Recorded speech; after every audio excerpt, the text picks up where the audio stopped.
Hello, everyone. Good evening to you. I hope everyone is doing well this fine Monday.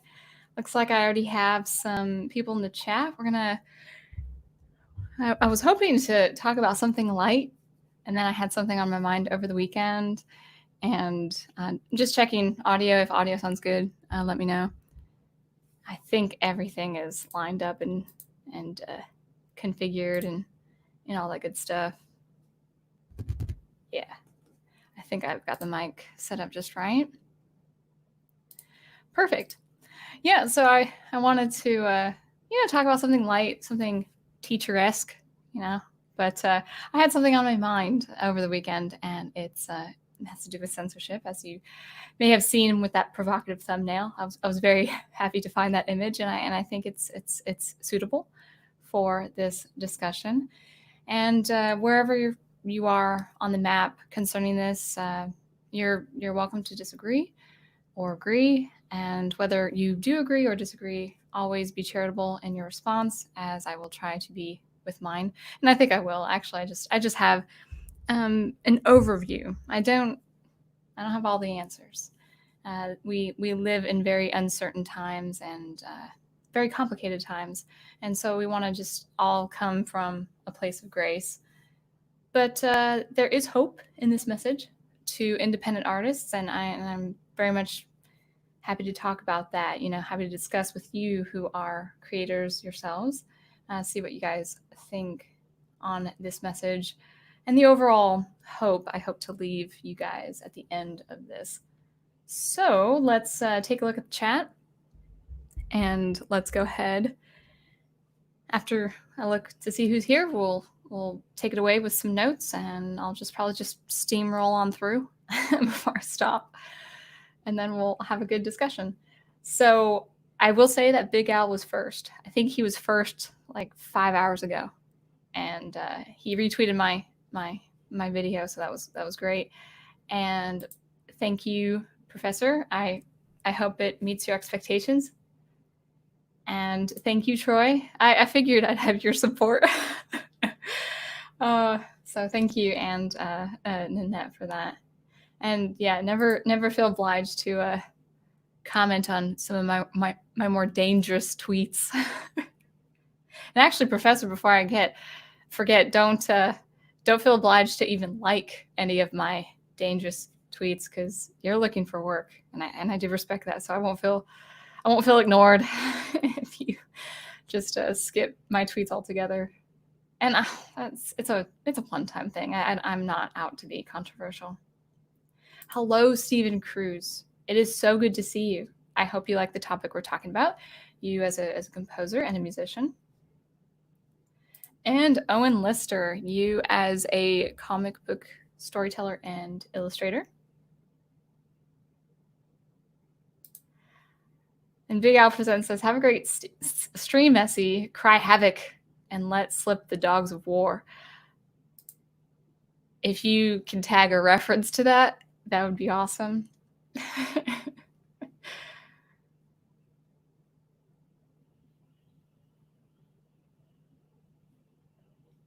All right. And we have Daniel Herron. He's addressing Stephen Cruz, but hello. Actually, that's not true. I saw it 5 hours ago. So, yeah. But you guys are all first. You could just say that. That's not contradicting, is it? And Chris P. and Melissa and Dr. Y and the whole gang is here. Oh, thank you. Thank you, Daniel. See, you guys think I'm smart and well-rounded. I think you, Daniel Herron, and Big Al with his, Norse mythology or whatnot, and the Professor. I think you guys are more well-rounded and well-read than I am.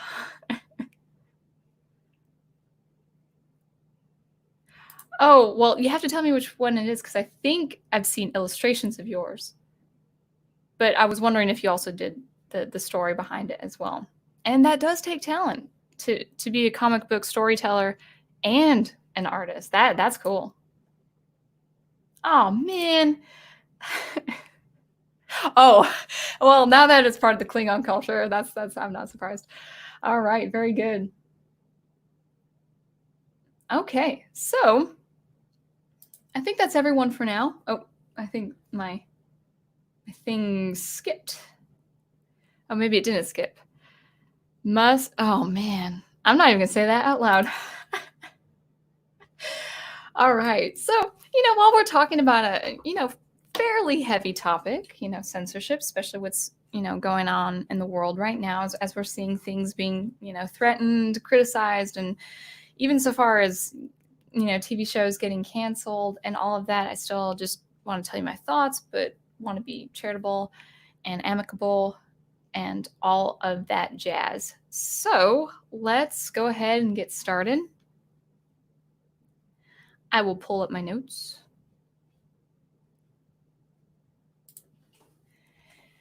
And I think I'll take it away. I have a few things to talk about, so hopefully it won't last 40 minutes. So hang tight, and then we'll have a discussion hopefully soon.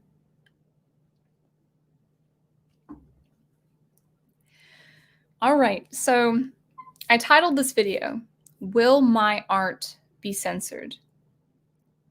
The Real Cost of Censorship, and why artists must be vigilant when they see telltale signs of censorship or the actual event of censorship. We'll start with the premise, kind of just an overview of what I've seen in recent weeks due to the climate, the social climate that we're all facing, that we're all experiencing before our eyes. So the premise is this. We're seeing that society is taking collective measures to removing art pieces they deem culturally inappropriate. We're seeing classic films being targeted and being at risk of being inaccessible. We're seeing television shows involving police work get canceled. Even a children's show. I had heard this from a woman in my church who's a grandmother. A children's show called Paw Patrol with a puppy dressed up as a policeman. Even this show, a children's show, is facing severe backlash, severe criticism. And there is a general threat. I was looking it up. There's a general threat to abolish this German Shepherd puppy character, I think it is. Or if not abolish the character, cancel the show entirely. We're seeing businesses left and right pulling down items they deem currently offensive. I was checking out a video of David Stewart's the other day on the company Magic the Gathering and the cards. And the company is banning many, many cards that they think are insensitive or things that invoke prejudice. We're also seeing businesses call for action, which I think is appropriate once or twice. But if you go on Twitter and you just look up a major company, major corporation, you're seeing this trend of incessantly promoting action. It's not that I would be against what they are for. It's just this almost manufactured response we are seeing with businesses. Marvel Entertainment is one. Starbucks is another. Starbucks, go check out Starbucks Twitter if you're curious. I was a barista for a little less than 2 years, and I'm just glad I'm not a barista at Starbucks now. That's all I'm going to say. IKEA, McDonald's. I did check Harris Teeter just for kicks. I checked Harris Teeter where I get my groceries, and all I see on Harris Teeter are products they're promoting and food and items and all that. So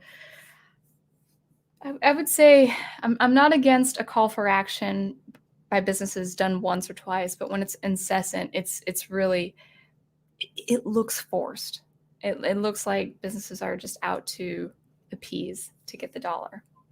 I hate being honest and real about that, but it really does look manufactured.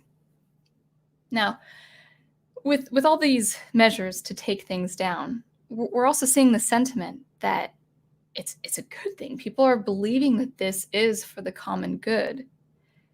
But is it? Is censorship done? Is it promoted? Is it enacted for our common good? And this is specifically for artists. So on supporting censorship, people who support censorship and the taking down of these art pieces, I've noticed a few things. I've noticed that people who do support censorship do believe it's essentially good. Essentially, they believe it's good to erase the past. Now, we are seeing this thematically with the deconstruction or pretty much the erasing of beloved characters or iconic archetypes. And there's also, with this need to erase the past, there's also this collective need to insulate society from past injustices. There's this need to hide the ugliness of the past, what the past was in actuality, what it really was. There's this fear, or there's this need to hide the past for all its ugliness, and there's also a fear to face really what was reality back then, and this almost inability to move from it.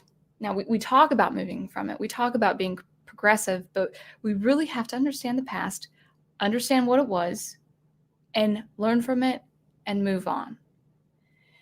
I've also noticed that people believe, and I'm going to touch on this a little bit later, people believe that you can't view art that depicts what was true or what could have been true. It's like if their need to erasing what was past, and like a film depicting slavery, for instance, they don't want you to see that, even if it's depicted artistically in the form of acting, like in a play or in a film.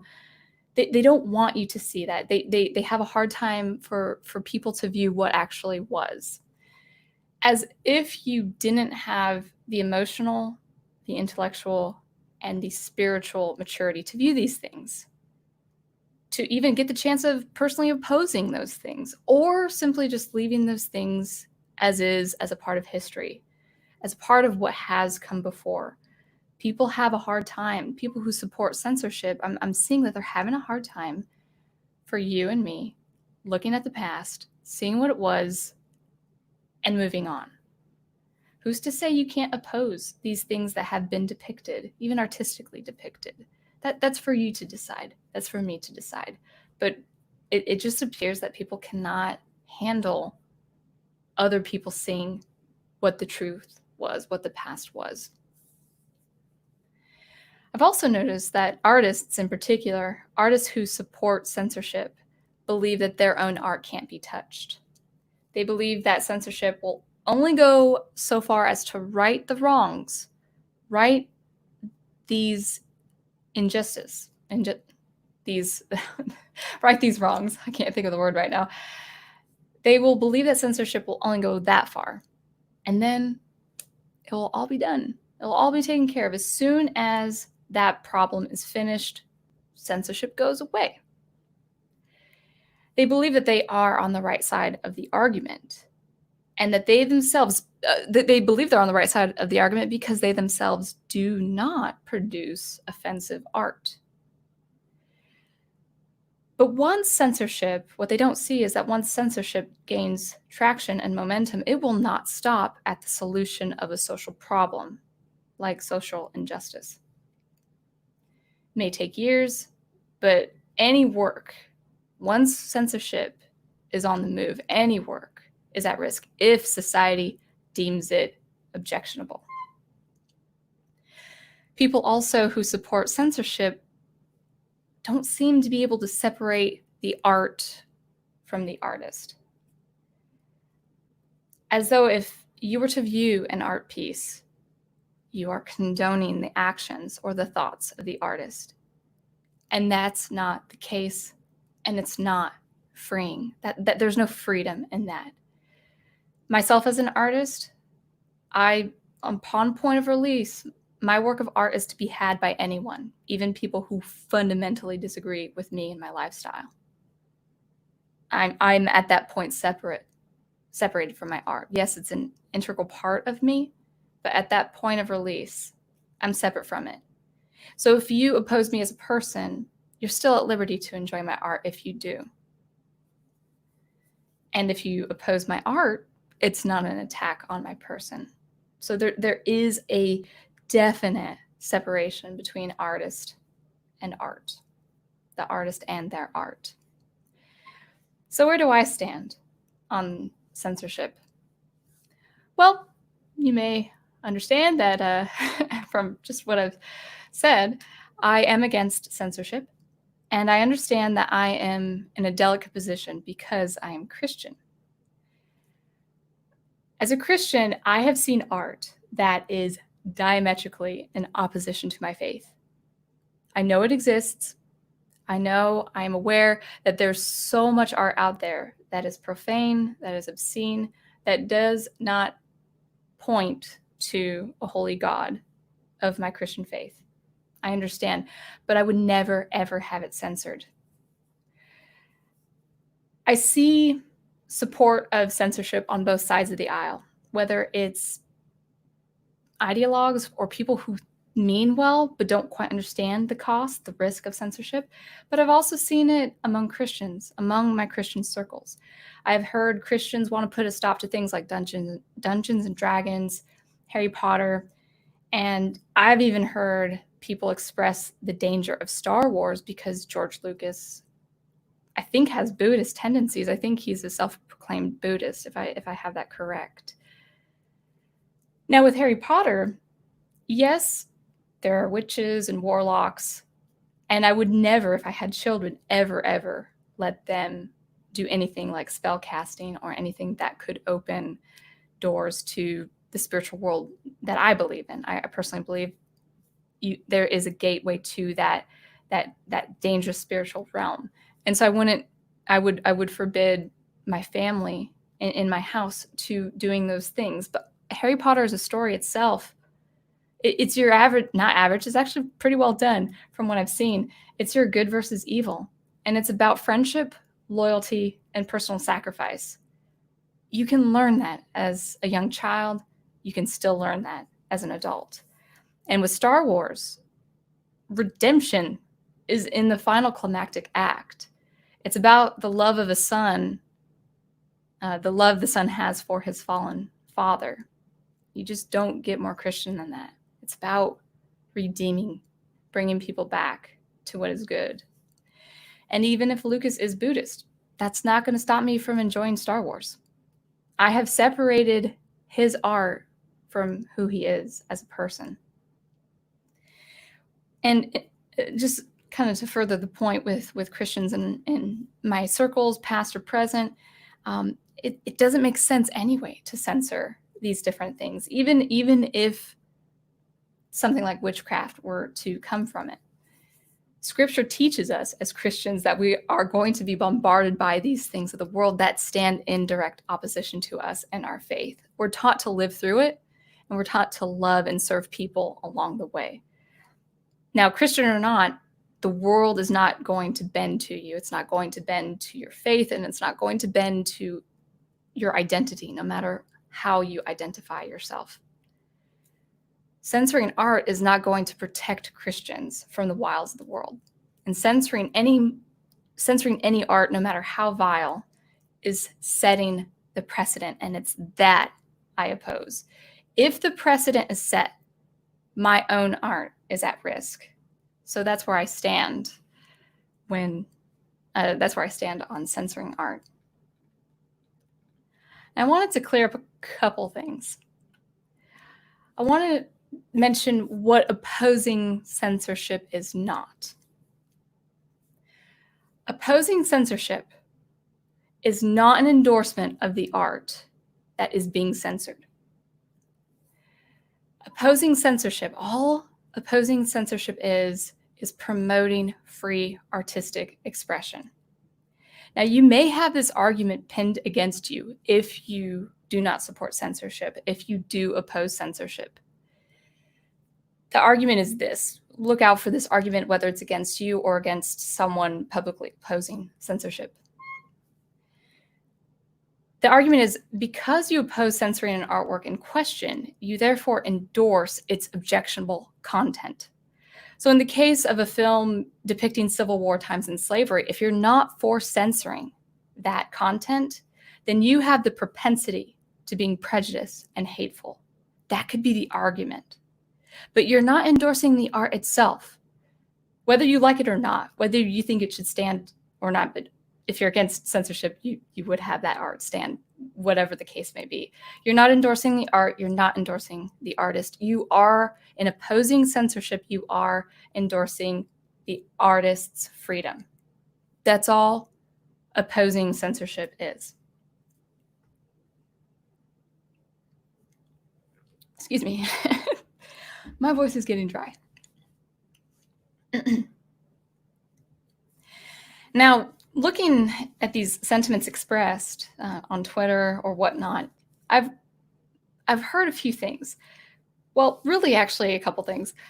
I have heard the words criticism and criticizing being confused with censorship and censoring, meaning, oh, censoring this art is just our criticizing the art. Criticism and censorship are not the same thing. You are entitled to criticize a work of art to your heart's content. You have that freedom. You have that liberty. You may despise the work. You may despise its content. You may call it questionable. You may call it immoral. But you are not entitled to silence or erase the work of another human being. The difference between criticism and censorship: criticism does not affect the art. It does not remove the art. The art is accessible in the face of criticism. Censorship does affect the art because it removes the art. The art is inaccessible once it's been censored. So I just wanted to clarify that I've seen that language where people are saying, oh no, censoring a piece of art is just our way of criticizing it. No, that's not criticizing it. Well, that's the ultimate form of criticism, if I may say. But no, the two are different. So I've been looking at that language like, that's no, we have to make those two have very distinct meanings. And just a bit of an example on the real cost of censorship, and maybe hopefully this might I'll bring this to the table for you to discuss in the chat. The real cost of censorship. I want to pose it in this way. What's going to happen when The Lord of the Rings becomes inaccessible? Because if things are being censored left and right because they're culturally inappropriate, even the smallest item, even the smallest thing like 9 men going on a quest will soon be deemed culturally inappropriate. Because maybe culture or maybe society can't handle a group of 9 men. They have to have at least one woman in the mix, or a mixture of men and women, which is so odd. It's such a weird irony, because you think about the Fellowship. You've got 4 hobbits. You've got 1 dwarf and 1 elf, two people of either race who have a mutual animosity toward each other. You have a wizard and you have 2 men. That was Tolkien's way of expressing that people can come together from different backgrounds for one complete mission, or to complete one mission. But if people see that story with our modern day lens and say, no, that's not enough. We need to put some women in there. And I say, well, if we can't do that, why don't we just take it down altogether? That's the risk of censorship. People might think, Michelle, you are blowing this way out of proportion. But see, I don't want the precedent to happen. I don't want people to set the precedent, because once that precedent is set, who's to say Lord of the Rings is going to survive? Now, I think for people to take down Lord of the Rings, this is just a side note, I think that there would be flames and an armada of ships burning. There would be a fight, and it would probably be a long, long fight, but that's the precedent who's to say that even the iconic story, The Lord of the Rings, would survive if it's deemed inappropriate to see only 9 men of 5 different races, right? We got men, elves, dwarves, wizards, and hobbits. 5 representatives of those different characters. So those different races. But even the smallest thing, I want to point back to that. Even the smallest thing can be deemed culturally inappropriate. Therefore, that needs to be taken down. Or maybe the story will suffer and be rendered inaccessible, not because of the story or what's in the story, but because of the writer and who he was. Tolkien was a Catholic Englishman. Maybe not 10 years from now, maybe not 50 years from now, maybe not 100 years from now. But once that precedent is set, something like a Catholic Englishman will be problematic and the story will be taken down. This is how serious censorship is. And I will say, if you're fine with censoring some art, you're fine with censoring your art. And following, there's actually a logical fallacy to all this. It's actually quite sad that people really haven't thought this through. When people say, take down these shows, take down these films, make them inaccessible, they haven't really thought things through. They haven't thought things deeply. Censoring art to solve a social problem is a fallacy. It is a logical fallacy. If people see this through and things are just censored completely, like things involving police work, and this is not to be political as a topic, but censorship actually is kind of political. I'm just saying what's happening in current events. If people see this through and things are canceled left and right, like shows involving police, it's going to be ineffective anyway. Because when you support the censorship and the taking down of art, what you're saying essentially is, to solve this social problem, what you're saying is removing art will remove the inclination to be whatever that art represents. This isn't true.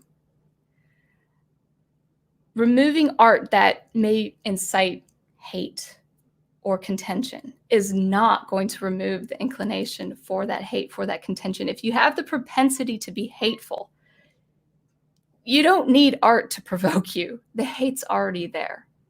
So silencing art is not going to do anything anyway. Shutting it down, turning it off, trying to erase it from recent memory is not going to change anything. So it's not only dangerous to artists in general, it's also not even logical. It is a fallacy. You won't remove hate. You won't remove violence, even if you remove the art you think incites that hate and violence. But I think there is hope in these serious matters. A new hope, if you will, for artists.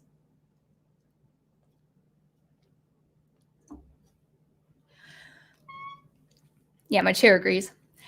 As businesses and major corporations like Marvel Entertainment, as they are caving into these social demands, we as independent creators and artists still have our liberty to producing the art we love. You as an independent artist, I as an independent artist, we may not have the platform, we may not have the money, the marketing, and that audience that these companies have. But we still have our freedom to produce the art we love, and we have the ability to serve people with our art. I want to encourage you, and this might go into a new conversation or maybe a part of another live stream, but I want to encourage you to serve people with your art. And what does it mean to serve people with your art? I will say quite simply that people want to be entertained. They don't want to be lectured to. They want to be entertained.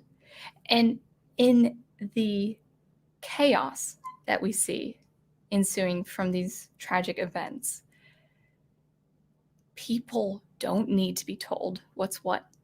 As much as people say that's the case, it's not. Even if, whether it's a story, a film, a novel, a poem, a piece of music, if you provide just a reprieve from the chaos of this world and just the tension and anxiety of what we see, that is serving people. Do your best to see how your art can serve people, how your art can delight people. It's not to say you can't put in your art issues you feel strongly about. For instance, censorship. I'm sure I would write a science fiction short story on censorship, but I think that's been done before.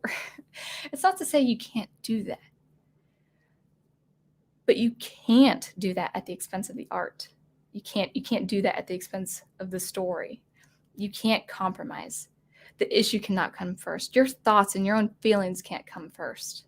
What comes first is an excellent piece of art. And then things will fall into place after that. But people just want a break. They just want to enjoy something. And my mom, we were talking about it last night. She actually brought up Oscar Wilde and what he said about art.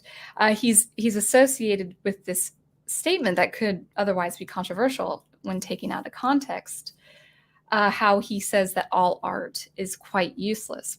But I'm going to take down my notes and put up a letter, a response letter to, I don't know if it was a student of his or a contemporary of his in Oxford, I believe it was.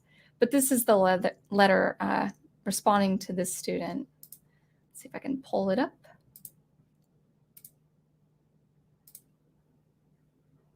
Let's see if this works. All right, guys, see that? Good. So I'll just read here. Here's a photo. In 1890, Bernulf Clegg wrote Oscar Wilde to expand a line in his preface to The Picture of Dorian Gray, "All art is quite useless," to which Wilde replied, "My dear sir, art is useless because its aim is simply to create a mood. It is not meant to instruct or to influence action in any way. It is superbly sterile, and the note of its pleasure is sterility. If the contemplation of a work of art is followed by activity of any kind, the work is either a very second-rate order, or the spectator has failed to realize the complete artistic impression." And I like how he ties it in this way, in the second paragraph. "A work of art is useless as a flower is useless. A flower blossoms for its own joy. We gain a moment of joy by looking at it. That is all that is to be said about our relations to flowers. One man, of course, may sell the flower, and so make it useful to him, but this has nothing to do with the flower. It's not part of its essence. It is accidental. It is a misuse. All this, I fear, is very obscure, but the subject is a long one. Truly yours, Oscar Wilde." And I think that's imperative. How do I unshare there? I think that's imperative. I think art is meant to bring joy to people in any way. And I think that's our mission as artists. And when the precedent is set,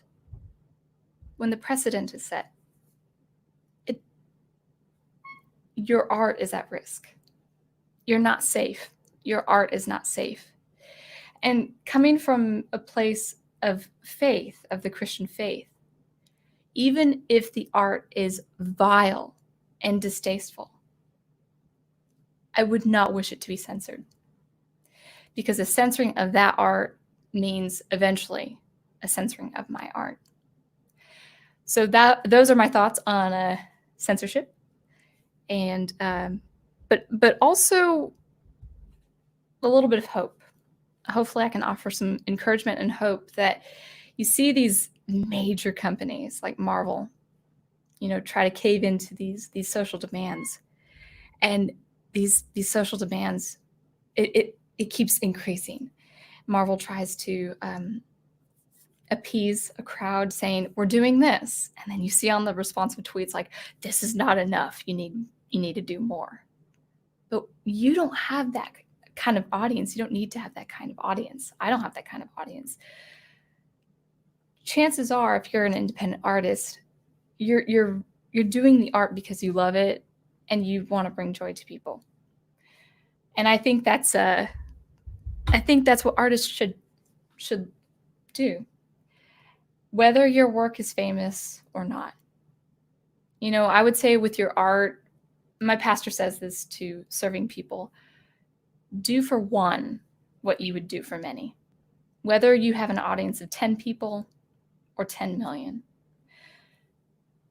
Do what you would do for those 10 people as you would do for 10 million people. So hopefully you like that. Hopefully my mic works. I feel so. Can you hear me all right? Maybe I can't hear me. So anyway, back to the chat.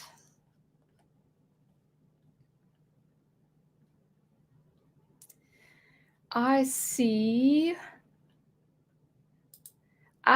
Logan. Hi, Logan. How are you? And Wolfton Media. And Aged Boomer. What piece of art got censored that made you against censorship? Well, I don't think it's being censored right now, but the first thing that came to mind when I was starting to think about this, I think Gone with the Wind is currently under fire, or at least under the threat of being inaccessible. I'd have to look into it more, but just the very idea of it needing to be taken down, that was like, no. And Max Steiner, man, the composer who composed for, what was that first noir film that we, Maltese Falcon? I mean, then his stuff goes. And I'm thinking, no. Hello, Nanette. Netters Network. How are you? But then when a lady from my group said that Paw Patrol was under fire and Netflix was thinking about taking that down, it's like, you're talking about puppies. A puppy with a police cap on its head. That's insane. Okay, guys, can we just call it insane? I gotta come from a place of grace, but puppies. Where's PETA?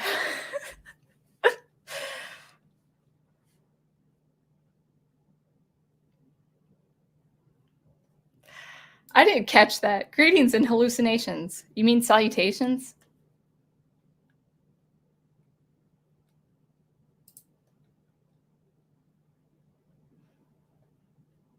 So actually, Owen, can you clarify? Are you an illustrator? Because I think I've seen sketches, but I thought you were a storyteller too. You might be, but maybe you're hiring a writer too.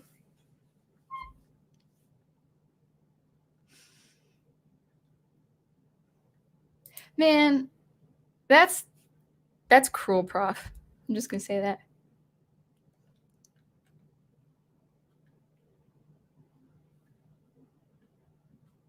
Oh, okay. Oh, thanks for the clarification, Owen. You said it's called Beetle Blaze, and I'm doing both the art and the writing. That's some skill, man. I don't think I could do that.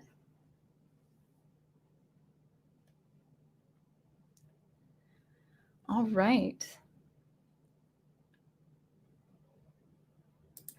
I mean,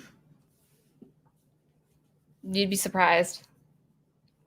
You'd be surprised. A lot of artists think that they're safe, and once censorship takes hold, and people behind censorship have that power and that license to take down things, they're going to find something eventually, maybe not even in your lifetime, but past your life. Say, oh, this is objectionable. We got to take it down. No artist is safe. No artist goes home scot-free with that kind of precedent in motion. 'Cause,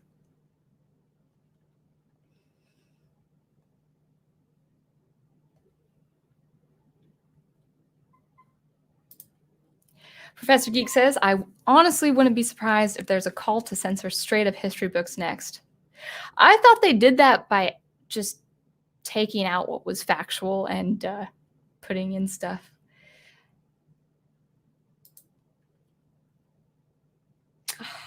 Gosh, I don't want to bring this up live.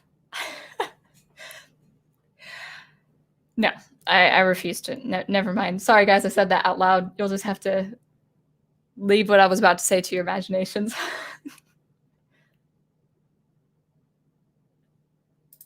Thank you, Troy. Those who cannot remember the past are condemned to repeating it. George Santan. Oh, how can I not pronounce that name right now? Santayana. I don't think I'm pronouncing that correctly. Sorry, mind lapse. Stephen Cruz says, I'm a hip fan, but it's weird that Baby It's Cold Outside gets canceled, yet all of the hip hop songs that are offensive doesn't. It's one of the genres that cancel culture isn't touching. That's true. And you know what else is true? Baby It's Cold Outside. Okay. So I didn't know about this, about the song. So I guess, was it last year that it was taken off the radio because of the implications? Well, if you go back to the original song, and I actually can't remember the movie title, maybe Troy or Al would know the classic movie where that song was composed for, was written for. The first half of the song, the man is kind of insinuating the woman that she stay, and she's saying, no, I really have to go. So that's the implication, like, no, this is bad. This is insinuating something terrible. Well, the second half of the song, it's a woman doing it to a man. And I've seen the picture. No, I didn't see the whole film. I saw the scene where the song was involved, and the woman is more aggressive to this man than the man was to the first woman. So they don't even know the cultural context in the movie and the characters involved. And this is what is aggravating, is people are doing it only knowing half of the facts. But whatever the case may be, it should not be censored. And it's, yeah, well, yeah, I mean, no one's going to touch hip hop. I would be driving by, and, I worked in a pretty rural part of Arkansas where I would hear that kind of music around. I heard some lyrics and I'm thinking, oh my goodness, why isn't this being addressed? So, and that's the thing, it's picking and choosing what's being censored. The thing is, I wouldn't want this to be in real life, but if you're for censorship, you should be for it all. But it's only going to be selective.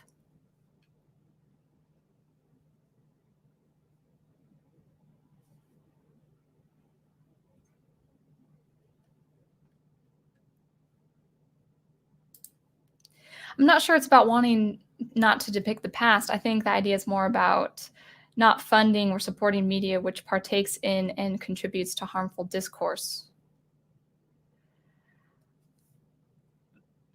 But you'll have to be more specific when you are talking about harmful discourse, because something like Paw Patrol, I don't think has any negative implications. But the thing is, it's in terms of well, funding. I mean, now this is kind of the legality, getting into the legality of it, but so I don't know who's funded what. I don't know what TV is government funded or supported by sponsors and viewers, the like. But I tell you what, some people are not happy about Paw Patrol being under the threat of being canceled. They're paying Netflix. They expect Netflix to have their shows available for their grandchildren.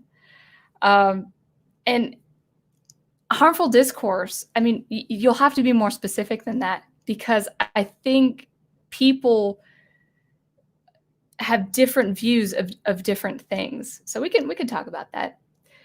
But no. But the thing, no. Taking down something over a societal collective measure, that's censorship. That's silencing art, no matter what the art is, no matter how distasteful it is. It's the act of censorship I'm opposing, without getting into the nitty gritty of what's being called into question. Criticize the art. Talk about it. We're already talking about it. Like, let's have, guys, can we just stop? I gotta go on a rant. Stop with the, let's start this conversation. Let's start the conversation. The conversation has been long established as having been started. It's like, we don't need to start the conversation. You're late to the party. You're like 10 years old late. It's like, oh goodness.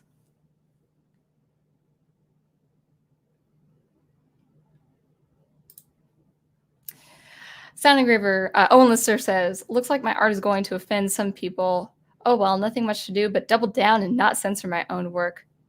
Well, I mean, like for instance, I'm not saying, I hope I'm making myself clear. Like, it's not self-censoring.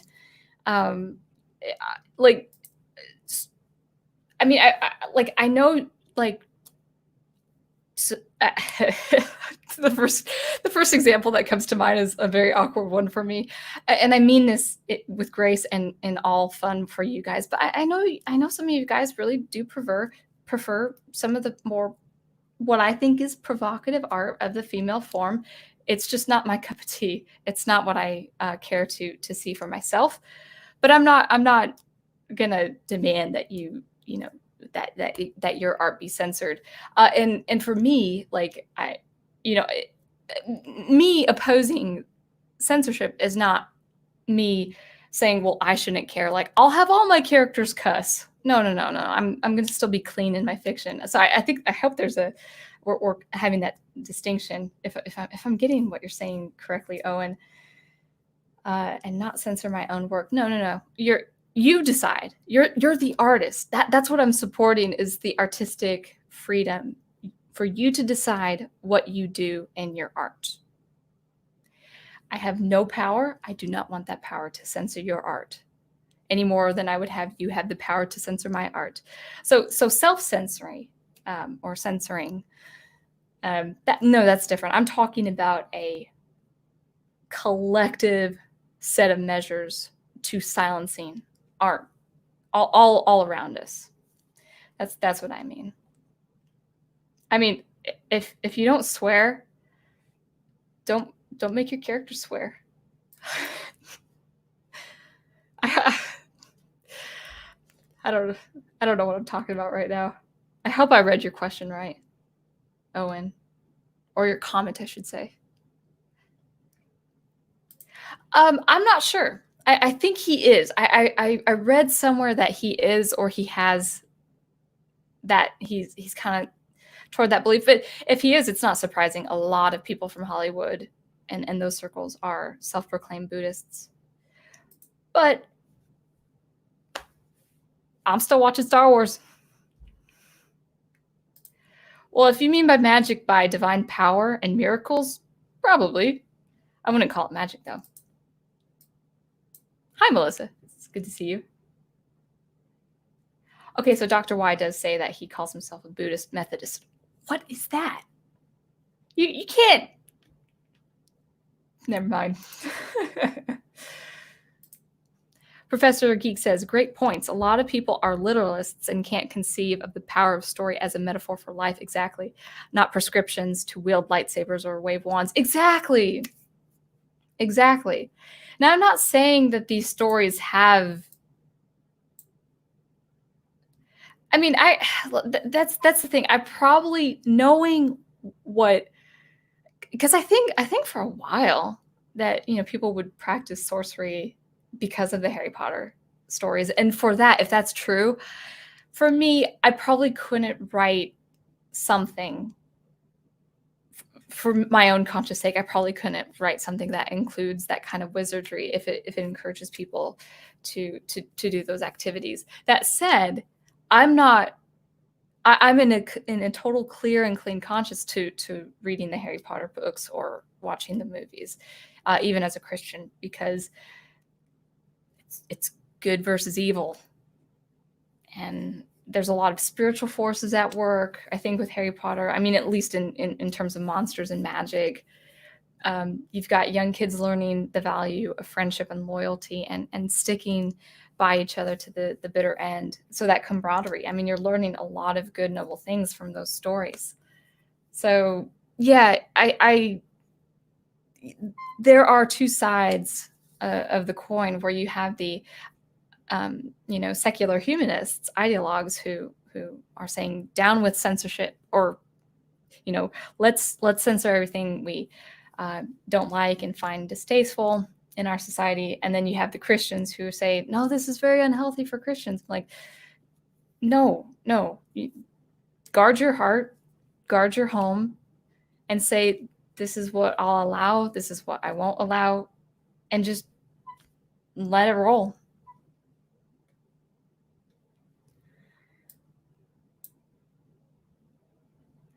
I support that, Wolf 10 Media. A teacher of what? Just because you're an illustrator, right?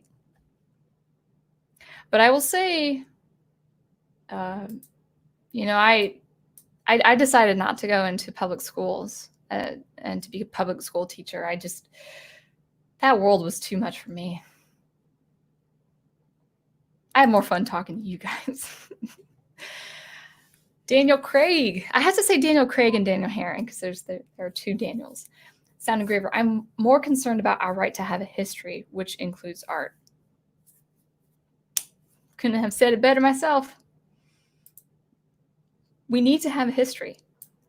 And have people forgotten that, in terms of, with Gone with the Wind, there are things you might not like about it. There are things that we don't support as a society. The good news about this whole thing is America was the first to abolish slavery. Have we lost that? Is that over our heads now? This is after thousands of years of civilizations where slavery was just a common practice. But we said, no, we believe in the natural, inalienable rights of every human being. We're getting rid of this. That is what needs to be taught in history. I got to read more history. I'm reading a book called The Closing of the American Mind by Professor Alan Bloom, and I'm enjoying it. It's got some good stuff. Logan says, what are you defining as censorship? Who is doing it, and what actions are they doing or proposing that constitute censorship? The removal of film, for instance. The need to take down Gone with the Wind, the classic film, because some components in that film are socially problematic in these current times. Even the push to do that, not even the actual act of doing that, is troubling. And we need to be vigilant and not support that. So censorship is the silencing of art, no matter how vile, no matter how distasteful, no matter how much you loathe it, how much you disagree with it. It's the act of silencing and removing that art.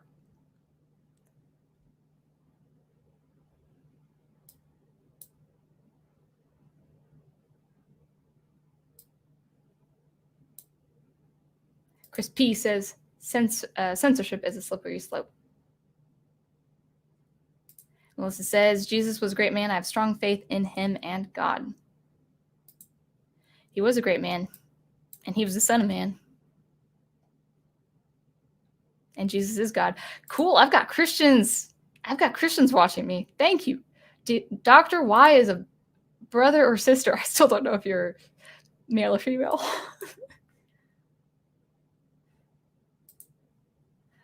Daniel Heron says they are trying to remove Winston Churchill statues in England. And should I do this? Oh, I'm not on Google though. I'm not on Google right now. I'm on Brave. If you guys are on Google, check Google Winston Churchill. I think his face is removed from the images. That's an example of censorship, guys. You don't get any clearer than that. Zeal, nice to see you again. The ContraPoints video on cancel culture has some good points on this kind of thing. I'll check it out. Thank you. Thank you for saying that. And welcome back. I hope you've been finding, is it you who is doing some SuperCollider? I've been going through a real steep learning curve in SuperCollider, and I gotta get better. I'll try to do more SuperCollider this week, but I'm kind of stuck at came to a brick wall with SuperCollider. Not permanently, just for what I want to do. So I might do something else today. Wolf 10 Media says, I will not stand by in the presence of fascism. Yeah. Oh, thank you. And hit them likes, man. Nanette was so sweet on my rewatch Saturday. She just promoted me at the very end because it's not that I'm shy. I just forget. So, hit that like button, share it, like and subscribe. So Dr. Y says to Owen Lister, but I'd like to bring this up. Lucas grew up Methodist but came to take on Buddhist beliefs, hence why he calls himself that. But that doesn't make sense. I think they're two very different doctrines.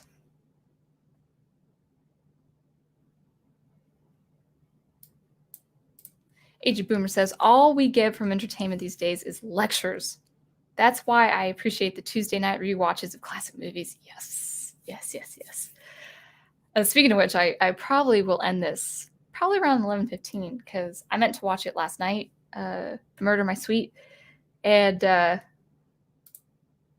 my mom calls me at 11 o'clock. I'm like, oh, well, this won't be long. Of course it's long. So I have a movie to watch tonight.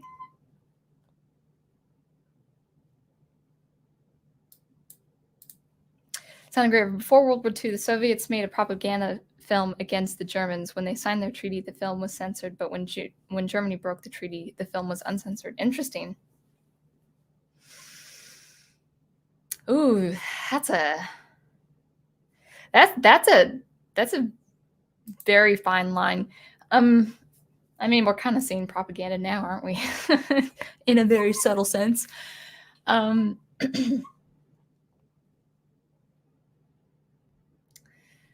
For actual propaganda, I'd have to think about that.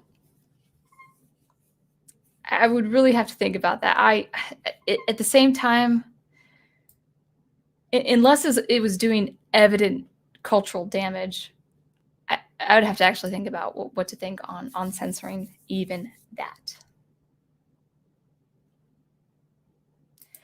Professor Geek says, your thoughts and feelings can't come first. What comes first is a great piece of art. Well said. Thank you for reminding me because I forgot I said that. A lot of Christians fail to recognize this too, with every book or song including an altar call, etc. Can you clarify altar call? I'd be interested. I'm actually not sure what you mean there.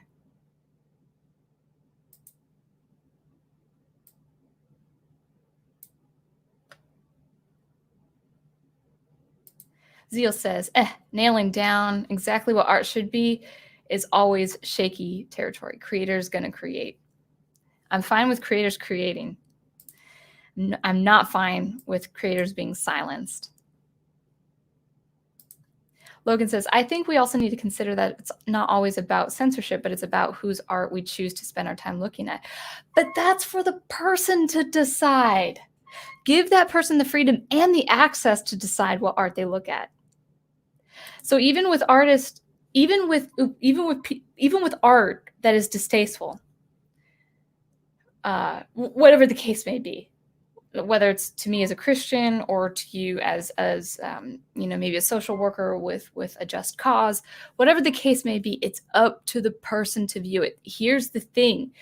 When people are trying to erase or remove or threaten to remove different pieces of art or television, for goodness sake, Paw Patrol, for goodness sake, what they're saying is, we don't want you to have access to Gone with the Wind because we don't think you have the intellectual maturity to see it as it is and see how we have moved on from it.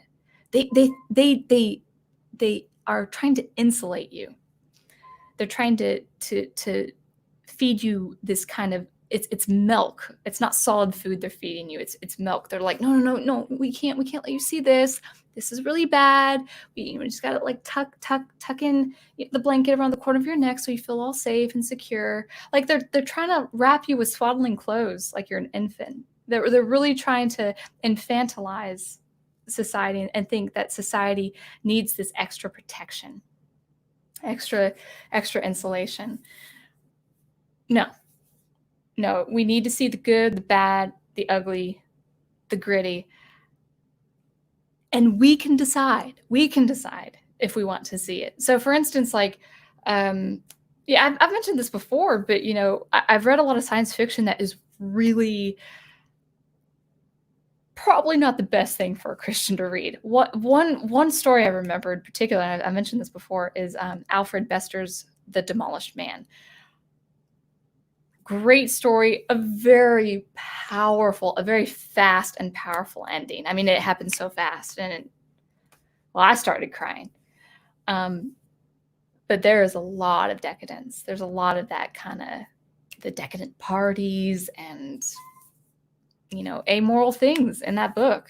And I don't condone that. I don't condone that kind of lifestyle as a Christian.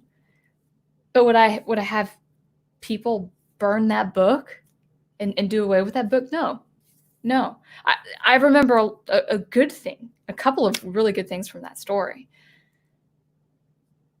So just because you don't support it, just because you oppose it, does not mean it needs to be censored. It shouldn't be censored. And I'll say this, Logan, in answer, kind of to add on to what you're saying. You're saying, I think we need also to consider that it's not always about censorship, but about whose art we choose to spend our time with looking at. It is not for society to decide what I want to see, what you want to see. That's up to you. You have the moral obligation and responsibility for your own conscience sake. You have a conscience. I have a conscience. I can't do anything that will change your conscience. You can't do anything that can change my conscience. That is a matter of decisions and actions we take over the course of our life. But society is not going to do that. Society cannot mold and fashion my conscience.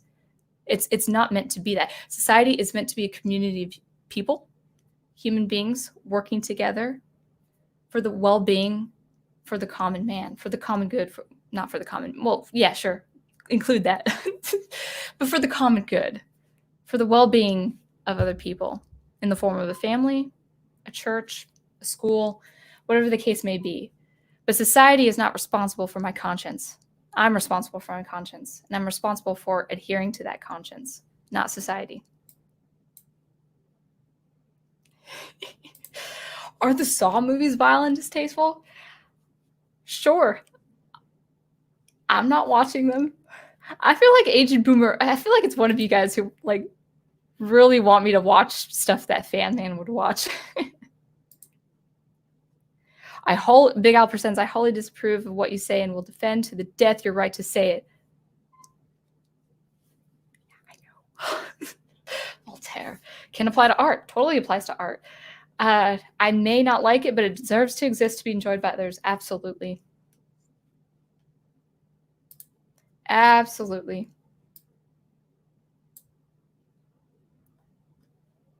Daniel Craig says, erasure, am I saying that word right? Erasure begets erasure. Sorry if I'm not pronouncing that right. I don't know how to pronounce that word. If you allow the worst of you to be erased, who's to say the second worst can't be? And the things are merely average. Yeah, and the thing is, this is kind of going back to the logical fallacy. If you remove an offensive piece of art, a piece of art that depicts something that is culturally inappropriate, is that going to solve your social problem? No, it's not. If you have anger in you and you espouse that anger upon another human being or a group of human beings, it's not art that provokes you to do that. It's already inside you to do that. So this whole removal of art doesn't make sense because it's not going to be effective anyway. It's probably just going to make, you know what it's probably going to do? It's probably going to make artists just do more of this kind of stuff. I don't know.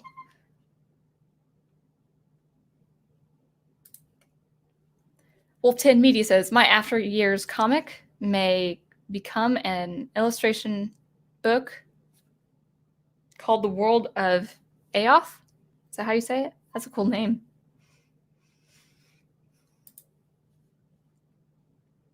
Daniel Craig says, and eventually your greatest achievements can be considered objectionable and worthy of deconstruction. I know. And actually that's what, let's talk about that.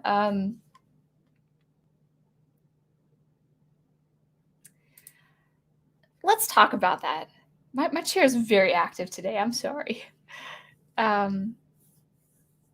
Your greatest achievements can be considered objectionable and worthy of deconstruction. I mean, I know I was using Lord of the Rings as an example, but if censorship really starts moving forward, who's to say that even Lord of the Rings is safe? Even when people go down fighting for the integrity of Lord of the Rings, because there'll be a battle. I think even more than Star Wars. I think if you mess with Lord of the Rings, you're gonna have an armada of people coming against you, and understandably so. But don't do it with hate, guys. You Lord of the Rings fans, Tolkien wouldn't want you to be angry about it. I don't think, anyway. But yeah, I mean, this might be another live stream, and I know I'm talking to a lot of people in their 20s, but I think if you're under 30, and I'm using 30 as a specific number because this is where I started changing after I turned 30, really 31, and going into 32. In my early 20s, I wanted my art to change the world. I wanted my art to inspire people, but by the masses. And it's not to say that that can't happen, but that's not my desire anymore. My desire is to delight someone, to serve someone with my art. Because when you guys see these events happening and you want things to be right, you want things to be better. Most people want to see things better. They want to see the wrongs amended and made right. They want to see people want to see things reconciled. I don't know about you, but my heart has been incredibly heavy the past couple of weeks seeing everything that's happening in the world. And then you start seeing, at least me now in my 30s, I'm starting to see that my art is like, I don't think I can change the world because, and this is sobering, but also freeing in a way, is because the world is set to move to a very specific direction. And what I mean by that simply is there are just always going to be people who just refuse to see the light, whatever the light may be, and whatever you think it may be, whatever the case may be. You're just going to see these problems. You're going to see these social problems just all the time. And I don't mean to say this as kind of in any way cynical.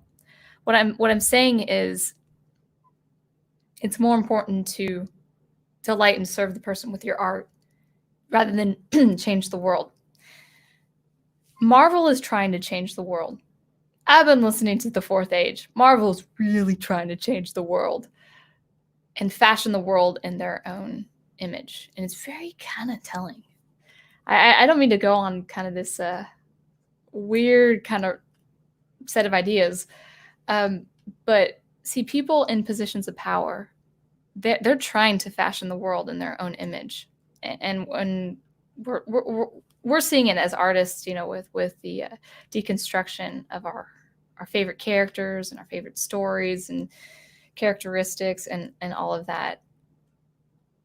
And so you're already seeing this active need to change the world and mold the world in their image. It's not that you can't change the world. I would just advise, as I'm getting older, I would advise that it's not about changing the world. It's about serving people. It's about serving and loving people. Now, a changed world might be a part of that. I don't think it will be, unfortunately, but just be encouraged that you can bring joy and delight to people. Just look at the community. Look who's in the chat. Look who listens to the professor. Listen to these people and listen to these different YouTube channels. There's a huge community that just want art and good storytelling. Be a part of that community as best as you can. And I think your art will grow organically from that. And it will grow in a good and honest and authentic place. For as little as I know about comics, I have been seeing through other channels what's happening with Marvel. And that's not where, I don't think that's not where I would want my art to be. I wouldn't want my art to be in the hands of those people.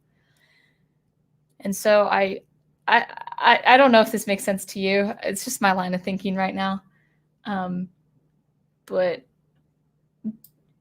rather than wanting to change the world with your art, it could in a wonderful way happen like that. Like your art could be the next Lord of the Rings or the next Star Wars. It could happen. It could happen. But it's really for also the individual. It's for that person. I like to, I can't recommend enough the Prof's last video of his tribute to Denny O'Neil and how he did write that the professor did say that you ought to be stewards of the characters. In so many words, I hope I'm getting this right, that write those characters or produce that art, promote that art, that works in the public oh man, I'm botching this. That conscience, how the DC comics have been the American folklore that has been embedded in our conscience, and how much we need that mythology. We need that mythology.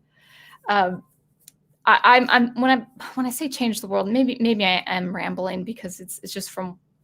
This might be a separate live stream because I have to clear my thoughts. I mean, don't look to change the world in a dishonest way or in an insincere way. Don't look to change the world to get money or to be famous. Look to change the world one person at a time, even if it's just one person. But produce that mythology or produce that work of art as we have seen with these comics, with DC Comics and with Marvel Comics and things like Star Wars and these iconic characters. Work to produce art in that light. But also come from a place of sincerity as well. I'm sorry if that was a rant. that was just my mind gun and just going. Anyway. But yeah, that went back to eventually your greatest achievements can be considered objectionable. I think we're in very uncertain times of the world where you can just because of who you are as an artist, your art can be tarnished or totally destroyed or totally removed. That was my rant. Really, it's like be vigilant and understand that you're there to produce art you love for the betterment of mankind. That is for sure, but not for the money or for the fame. Maybe not even for the platform. Feel free to disagree with me because I don't know if that made sense.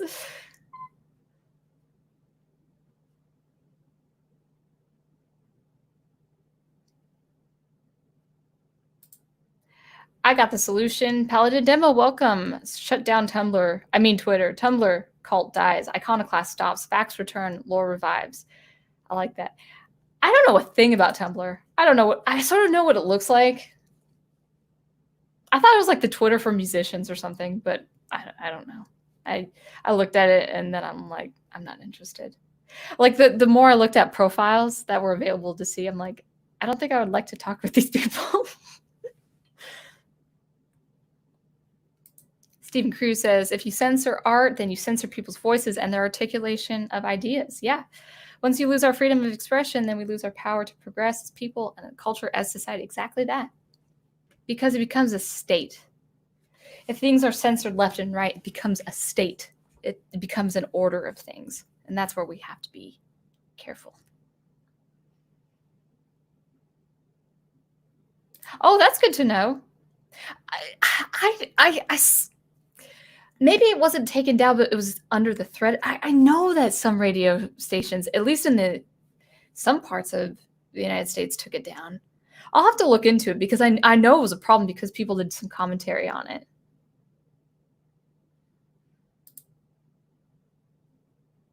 Arkansas, if only I can visit. I lived in Arkansas. Oh yeah, that's why you said Arkansas, because I must have mentioned it. It's okay. It's a pretty state. Mountain View, I think, where they have some bluegrass and some chili contests and crawfish and all that good stuff. Troy Pachilli says, I could go on and on about Baby It's Cold Outside. Tired of songs being viewed through a particular prism and not in context. So maybe there was something. I know there was something about that song. And I thought it was last year. Maybe it was the year before. Most arguments against Baby It's Cold Outside, this is Troy says, are projecting things on it that are not justified in context. Exactly. And that's the trouble, is that we're not seeing things in the entire context.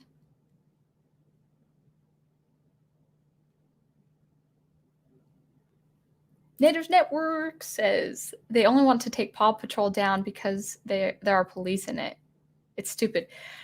It's not even a police. It's a puppy. Guys, if you're threatened by an animated German Shepherd puppy, we've got a problem on our hands. And I'm not poking fun. I think we do have a problem on our hands if people have a... It's like children aren't really, unless it's up to the parents. It's up to the parents. But children don't need to know society's complications at that age. Now, if a child asks and it's up to the mom or dad to talk to them to the best of their ability in a situation, sure. Maybe ease the child into some level of awareness. But imagine if you're 4 years old and you've got a favorite show, okay? Like when I was 7 years old and 8 years old, my favorite show was Power Rangers. If Power Rangers was ever taken down, I would be such an angry little kid. So you can imagine who's suffering? The children, the 4-year-olds. It's like they don't have a say in it anyway. It's and people are just like really... Guys, look at Fourth Age. Just look at his channel. He's got some commentary on what Marvel wants to do to children's literature and stuff like that. It is Brave New World. I remember when I read Brave New World, I remember either it was a prologue or the first chapter. I remember being very, very disturbed by that first chapter, that first part. And I remember almost thinking like, wow, I'm glad I don't live in a world like that.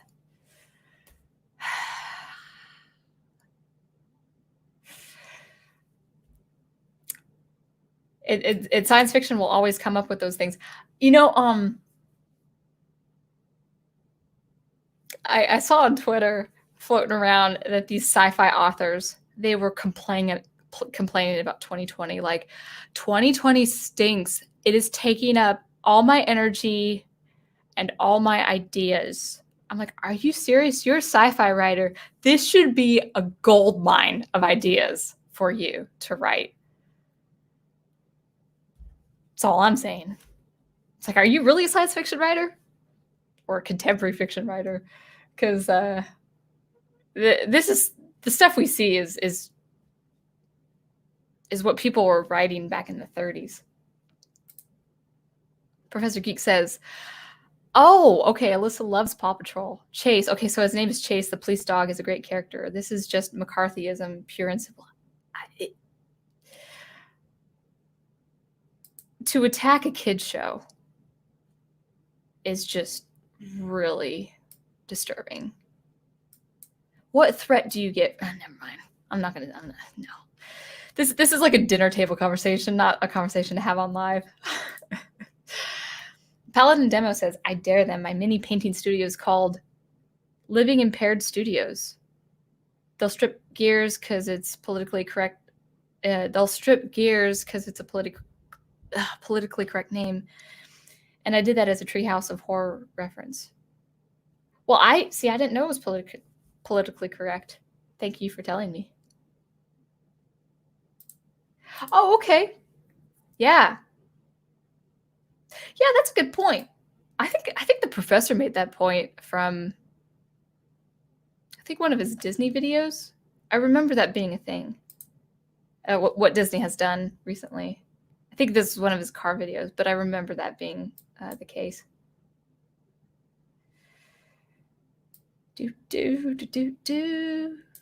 Thank you, Melissa. Gavin Peters. Hello. Things seem to be going very 1984 lately. It's true. I need to read that book now. Art, yes, do. I would recommend. You might need an art degree to have a position like I have as a contractor for studios, but maybe not. Depends on. I would look around. I would look at around the different art studios in your area to see if you can become like a self-employed contractor for these studios, or teach privately. Start your own business. And if you're just starting, start with a very affordable rate. But not too affordable. Like you don't want to charge so low that people would question your ability. So it depends on your level of competence with art. That is for sure. I mean, when I started teaching violin, I already had 20 years of violin under me, so it's like I can charge a affordable but pretty nice fee if I did it by myself. Netter's Network. I love saying that, by the way. Tip of the hat to you, Al. Netter's Network, because it's not just an alliteration, but it has a rhyme to it. Netter's Network. It's great, and I can't wait for your content. William Morton Martin was told he couldn't have Wonder Woman's costume skimpy, so he drew it more scandalous. Each time they told him he couldn't, he did. He refused to be censored. Yeah, as far as the artistic choice, that is up to the artist. And it's up to the artist to have that risk, I think that's fine. So yeah, I'm not talking about censoring yourself. And I know you weren't. Netter's Network, Nanette, na. But yeah, this is the censorship I'm opposing is the societal censorship, even the threat of censorship. Because here's the thing: if they're loud enough and they're incessant enough, things will be taken down, whether it's actually happened or not. I'm just asking us all to be vigilant and watch out for that kind of stuff.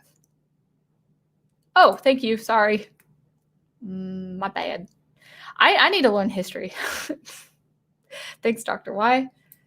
But quick correction, Britain was actually the first to end slavery. Oh, thank you. See, you guys are smarter than I am.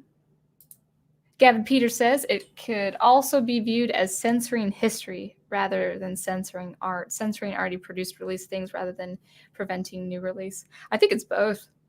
I think it's now why we're kind of putting history and art together right now is because of the connotations that we're seeing, with Gone with the Wind being the Civil War times and all of that. So there's that history. But this the censorship for me really applies like the whole gamut, whether it's a historical representation or not, whether it has to do with history or not. It's about, and I'm probably beating a dead horse now by now, but it's about setting a dangerous precedent. That's what I oppose. Owen Lister says, I'm currently listening to Joseph Campbell's Hero with 1,000 Faces to help my writing. I need to look into that book. Though he does lump my faith with the rest of mythology, it's still a good book for writing. Well, I mean, yeah, but, mythology, sorry, I've got a mosquito. Mythology, yeah, I mean, of course there had been religion, in those times, with Athens, with the Roman Empire, and all of that.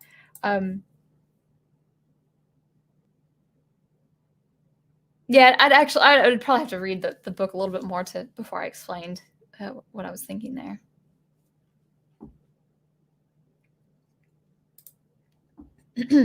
Logan says, I don't know. I just don't think this is a big deal. I'm not sure a few people yelling on Twitter or one-off news articles about Paw Patrol is ushering in some evil wave of censorship at this point.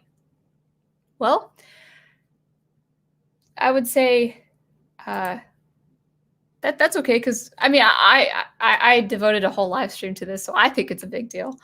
But I would say if you don't believe it, just look for signs. Just kind of watch out for it.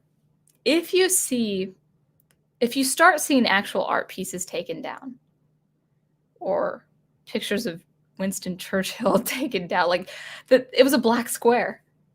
His name was there on the Google search, but it was a black square with a human avatar on it, like a blank avatar.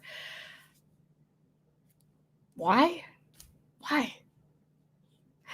I would just look. I would say then just consider it as a warning.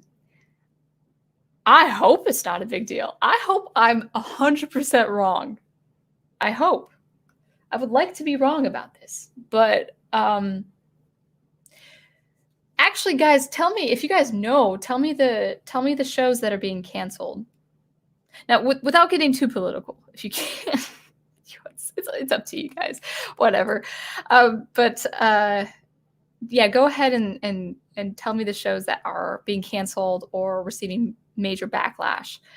If you guys know that, just go ahead and list them and see if these shows actually will end up being canceled the next season for whatever reason. Maybe it's a bad show. Maybe shows are being canceled because they're bad. But I've seen decent shows that had a plot, that had a story, and boom, end of season 3, network decided they didn't want to do it anymore, and there was a following. So I'm not so sure about that either.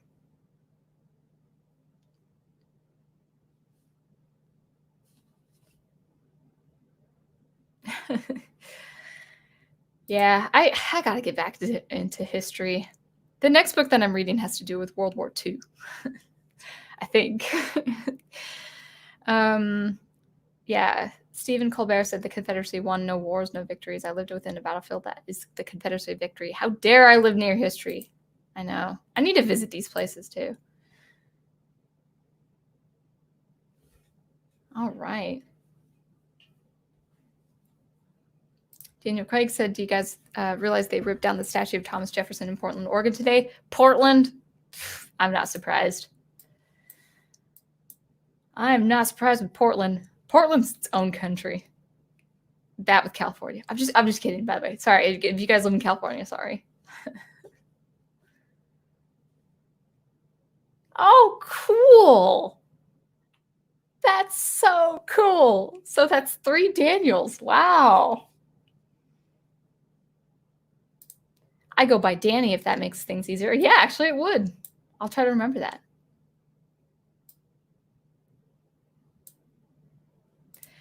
Dr. Y says the propaganda film was Alexander Nevsky. It's loosely based on the real person in the Russian history. I haven't watched the film, but oh, cool. Prokofiev's score is epic. Yeah, that's the other thing. Some composers, Richard Wagner, had sentiments that were very much anti-Jewish. In fact, I think it was more along the lines of, the sentiments later expressed. Now I have to look at it before. This is speculation. This is what I read like in a book in a college library years ago. So I really would have to look into this, but I think it's a little bit known. Richard Wagner had these very prejudiced sentiments against this group of people that kind of lent itself into what, of course, we know to be expressed and practiced by the Third Reich. So I hope I can say that on the stream. Will that stop me from listening to his music and his score? No, it's not going to. It's not condoning him or his views if those views were true. It's not supporting him. But we can't silence his music either. Let's see. Troy Pacelli says, as a Christian, it is not our right, responsibility, or choice to take away anyone else's freedom of choice. Yeah, God himself did not do that. Why'd you hyphenate? Why'd you take out the O? Yeah. Unless the stream did it. Yeah, God himself doesn't do that. Yeah, exactly. We try to take control. We're trying to fashion the world in our image, which is really creepy. I actually wrote a poem a while ago. I want to see if I can pull it up, if it's worth reading. I don't write poetry, but sometimes, like, the rare chance that I do write. Let's see. Where is it? It's probably not even worth reading.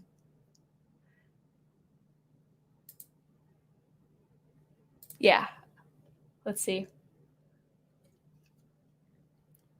I don't know if this is worth any salt, but I was inspired to write this, 2 years ago now, October 20th, 2018, and I called it A Collective Prejudice. I don't know if it's a poem or something, but it's a line of words. There is a collective prejudice permeating through a collective psyche, a moral superiority that honors retribution and shuns mercy, a prejudice that hates the unforgivable hate and loves the ephemeral love, a prejudice that denies the need for a redeemer, a prejudice that forgets a holy God and his holy propitiation. With God banned from this collective psyche, we write the world our own way and impose on others this moral superiority, this collective prejudice. I was inspired to write that because I was just like, we're trying to play God in so many ways. So there's that. Logan says, but society is not trying to prevent you personally from viewing things. I would disagree. This is my warning. This is what my stream is devoted to. They are advocating for platforms to stop showing them. That's stopping the viewer from watching it. That's exactly what's stopping. You don't have access. Sorry to bring it up again, but I think it's Netflix that has access to Paw Patrol. If Netflix takes it down, where are you going to look at it? Where are you going to see it? Where are you going to find it? So it's a matter of making things inaccessible to people. So no, I would have to, disagree with you, but hopefully in an encouraging way, that people are trying to stop other people from viewing things. That's the warning. That's the devotion, and that's why I'm very strong in this position. I hope I don't come off as forthright and angry. I'm actually not angry, but I just want to express this as a warning.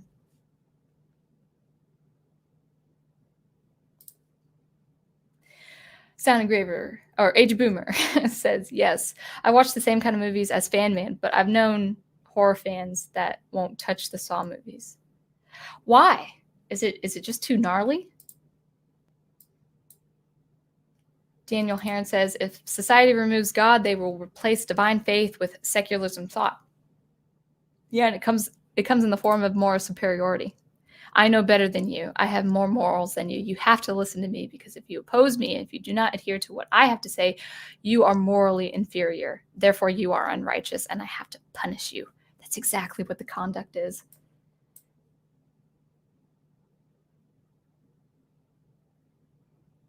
Paladin Demo says, it's bizarro 50 cinema. The propaganda films are how we are inclusive. Oh, yeah.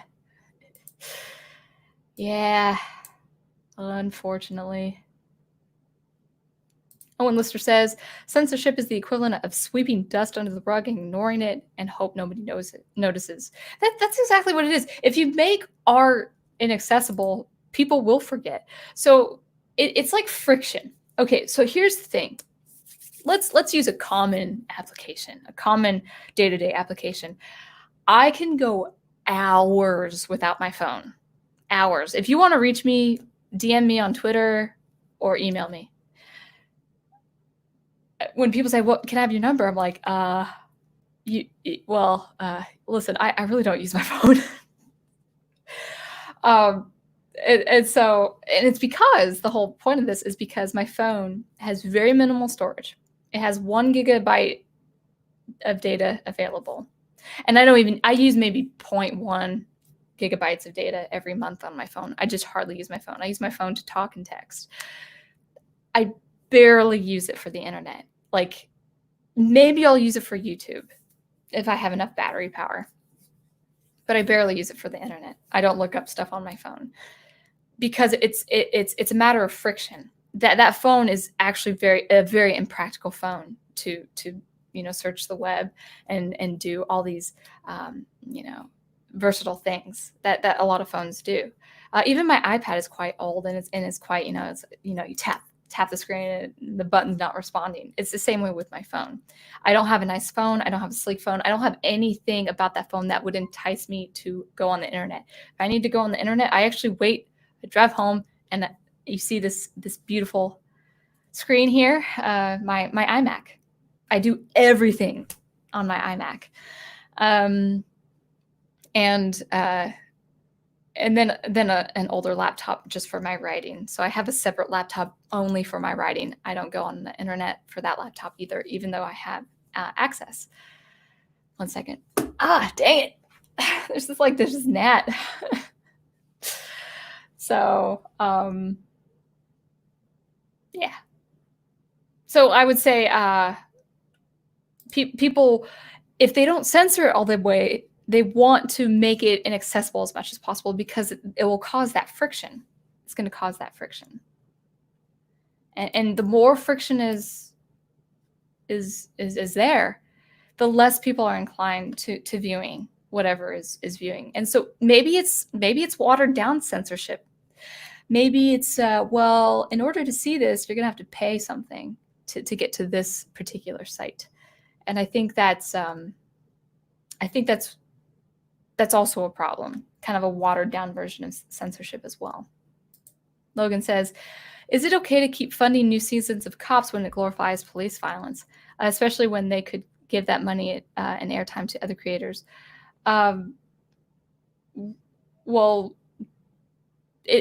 That's first of all a matter of the content. Does it glorify police violence? And if so, what way?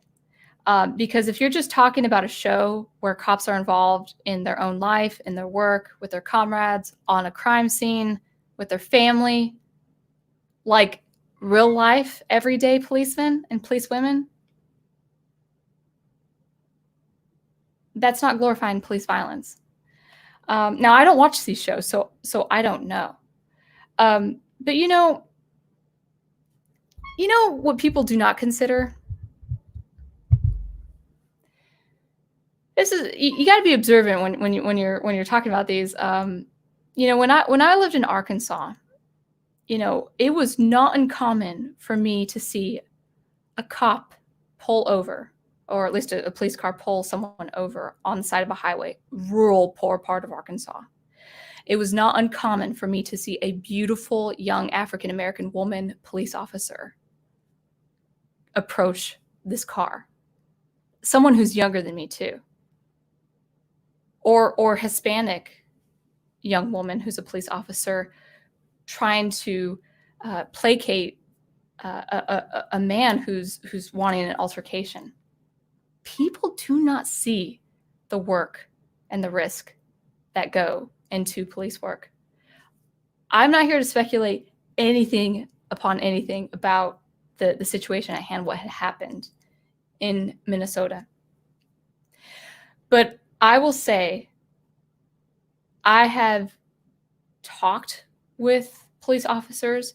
I've encountered sheriffs after I've been broken into twice in the span of 4 months. I've encountered policemen about to encounter a blue-collar worker in the plant that I worked at to abate a very dangerous and stressful situation. This is real life. I'm not saying there aren't bad apples in that group, but shows about police or any department, any social work, any service, doctor, medical, whatever the case may be, because there are bad apples in the doctor department too. It's not glorifying violence. Because if that's the premise, if we're working with that premise, then what's to stop us from censoring any film, whether it involves police or not, any film that contains violence? Violence depicted in film, first of all, we have to remember this is cinematography. This is not violence as we would see it in real life. This is not containment of a situation as we would see in real life anyway. We have to separate that too. We do need to separate fiction from reality when it comes to filmmaking, cinematography. But who's to say, oh, we brought down this department of shows involving police work. Now let's do the psychological thrillers. Let's take down those movies because that's a bar on, I don't know, mental health, for instance. Like where does it end? Where would it end? This is the problem with censorship and the threat of taking things down. It's not going to stop at the solution of a social problem. When that censorship has the platform and the momentum, it's going to have the power to take anything objectionable down. And it does not. I don't watch TV. For those of you who do watch these shows, leave it in the chat below. Does it glorify violence? I don't suspect it does. Because there's actually a lot of films that are incredibly violent that have nothing to do with officers or has to do with officers or whatever. We have to really separate fiction from reality. I've had a number of people in the detective department, officers department, police department of all shapes, sizes, skin color, religious backgrounds in the police force. Do be careful when you suspect something and you're antagonistic and you have this in your heart. And this is just for anyone. This is not just for police officers and all that. I know it's just people are really angry these days, and that's why my heart is so heavy. But remember that these people have families. They have. I'm not actually talking about the actual officer in Minnesota. I'm talking about just people in general, and people in this department in general. They have so many headaches to deal with because of all that is happening. And if we want to stop the glorification of violence, we need to stop the glorification of real life violence. Sorry. I probably shouldn't talk about these heavy things online. Oh, okay. Let's see. Man, this silly gnat. Sound Engraver, it's pronounced Eoth, but I like your pronunciation as well. I think of like Tolkien with the E, Eomer, Eowyn. Yeah.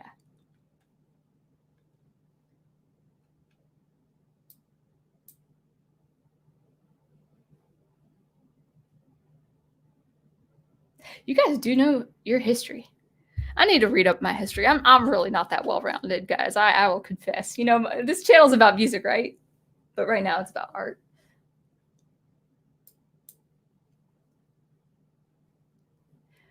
Let's see. If Marvel is trying to change the world and you don't like that, then why can't you just not watch the Marvel? I don't. But you should check out Fourth Age. You should check out Fourth Age. They're doing some pretty scary stuff. They're after the libraries and the children's literature sections. And their content is not child appropriate either. You might not find a lot of people looking into Marvel stuff these days on this chat. And that's the thing, is I do have the freedom to not watch it. They're going to still do what they're going to do, and I'm not in the position of censoring them. And no person in any position of power should be in the position of censoring them. I do think, though, that independent artists, I think this is going to be our decade. I really think this is going to be our decade. Let's make it our decade. But no, I'm not out for censoring Marvel either, because if I want them censored, that's me asking that I be censored too. So no, they're not. They're going to do what they do, and people are going to read or they won't.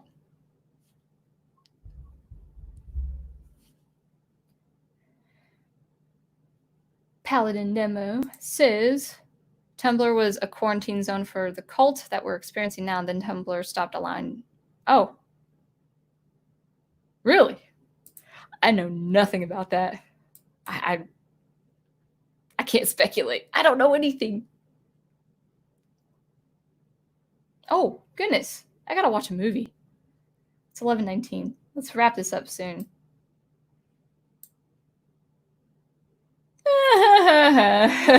Big Al. Arkansas has Boggy Creek Monster in Fuke, Arkansas, a Sasquatch-like creature. Well, that's cool. I didn't run into any of them when I was taking the backcountry roads. Yeah, man, yeah. Hey, how you doing? This is RJ. Today, we're going to talk about... I love that channel. And he's a pretty insightful individual. Troy Pacelli says, the only reason 2020 is not a gold mine for authors is because with cancel culture, there's nothing safe to write. You might offend someone. No, I'm talking about these award-winning National Science Fiction Writer Association, major players in science fiction who are a part of this culture. These are the ones complaining about 2020 has been awful. I haven't had any energy to do anything. How could any creator have any energy to do anything? Work. See, the thing is that you have to, I would say with the crazy year that we've been through so far, you have to produce art. It's the way you stay centered. It's the way you have your insanity. When I produce music, or when I'm composing music or writing my science fiction, it's a total reprieve from it all. I think people just need to, reconsider espousing anger and hate and just produce art. Or play a sport. Or read a book. Yeah, me too. Me too, Melissa. I love Power Rangers.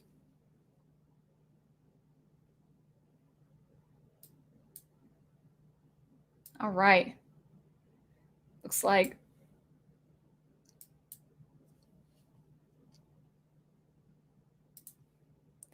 I saw the sign. It opened up my eyes. I saw the sign.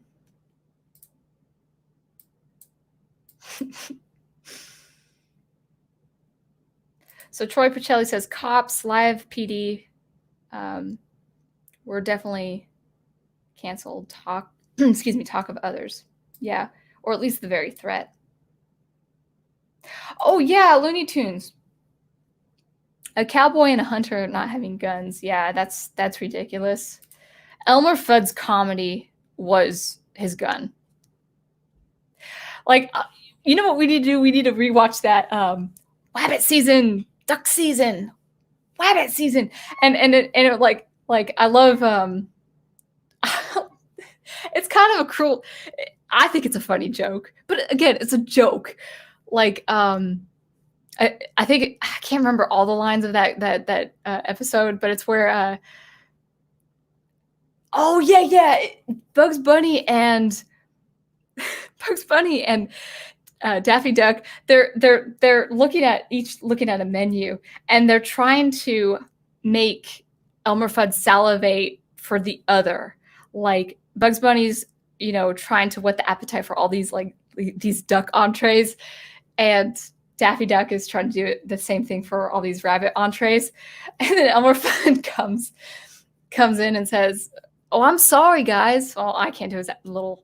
Oh, I'm sorry. I can't remember. I think he does it with the W's. I'm sorry, guys. I'm a vegetarian. I only hunt for sport. and then Bugs Bunny says, "Well, yeah. Well, there's other sports besides hunting, you know." And then Daffy Duck comes on with this tennis gear. He's like, "Anyone up for tennis?" And then he shoots. Elmer Fudd shoots him, and he explodes, and the racket's all singed and explodes. It's funny, guys. It's funny. It's not meant to provoke anything. It's funny. But maybe I just don't have 2020 sense of humor. Maybe I just have 1969 sense of humor.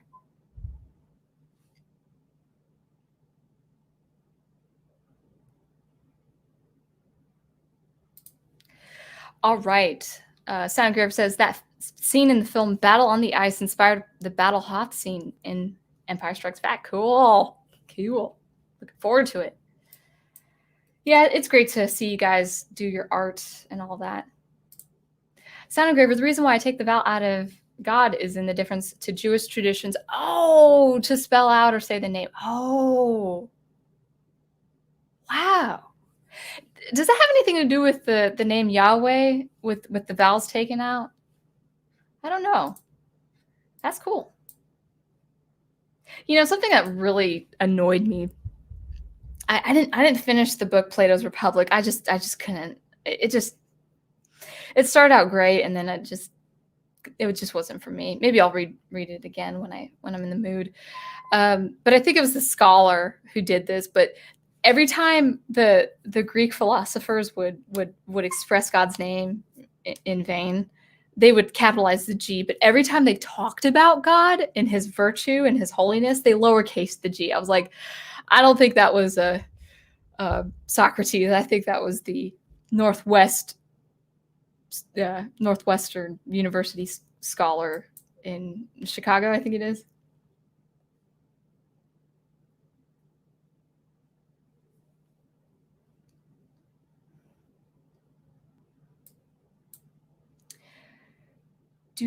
Sound Engraver. Troy Pacelli says, I think the whole argument about the decisions of platform is, are they platforms or are they private sites for editorialism? If later, then they are a monopoly. If the latter, they are the monopoly. Yeah.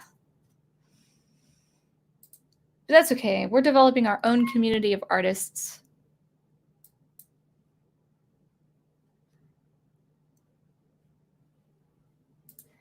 Wolf 10 Media says, what if they decide not to show Malcolm X starring Denzel Washington because they deemed it harmful material? Exactly.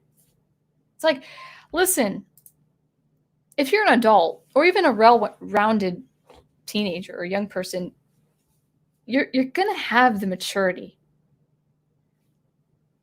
to look at these things with an objective lens. Not minding to watch a depiction that people have a problem with is not the same as endorsing that very thing that people have a problem with.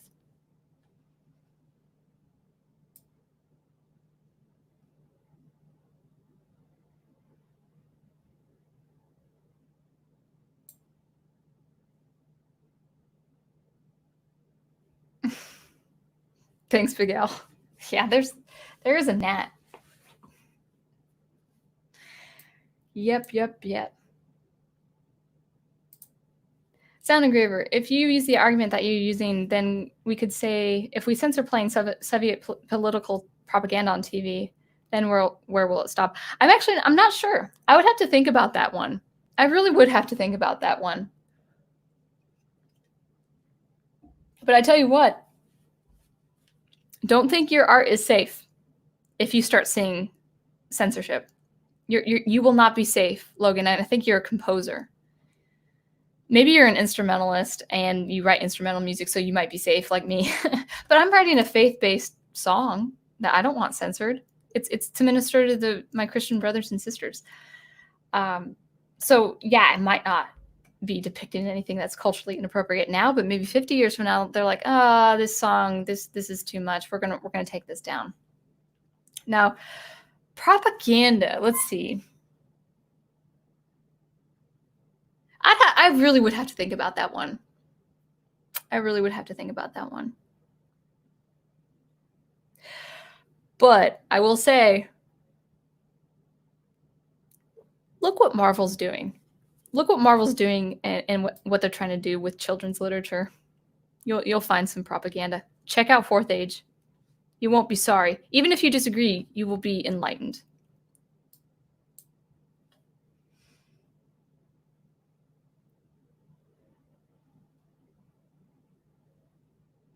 Yeah, I don't. Yeah, we'll have to see. Let me think about propaganda, because I think propaganda art, though.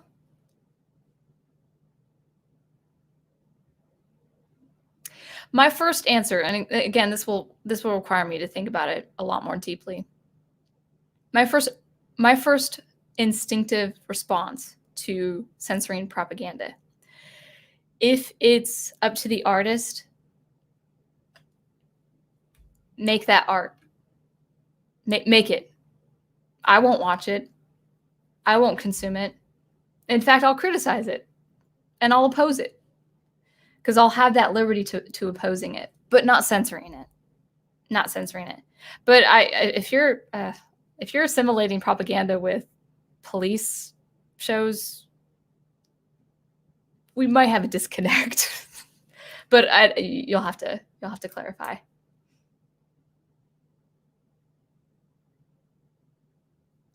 Wolf10 Media says, my heart is heavy too. I'm having a hard time sleeping lately. I'm sorry. It wasn't this last Wednesday, but the Wednesday before. I was so thankful I only had one student to teach, because my heart was so heavy. I just like it. I was so emotionally torn with what was with what's happening in the world, that I could work, I could compose, even though I was still feeling very heavy-hearted about it. But teaching, like, I was doing my darndest not to tear up while I was teaching. I was having a very hard time communicating with people. I was still smiling and being cheerful and all, but thank goodness I only had one student, because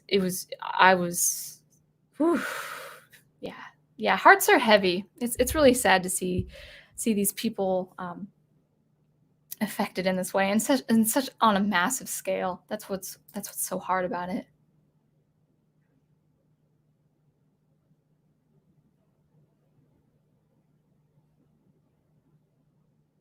Yeah.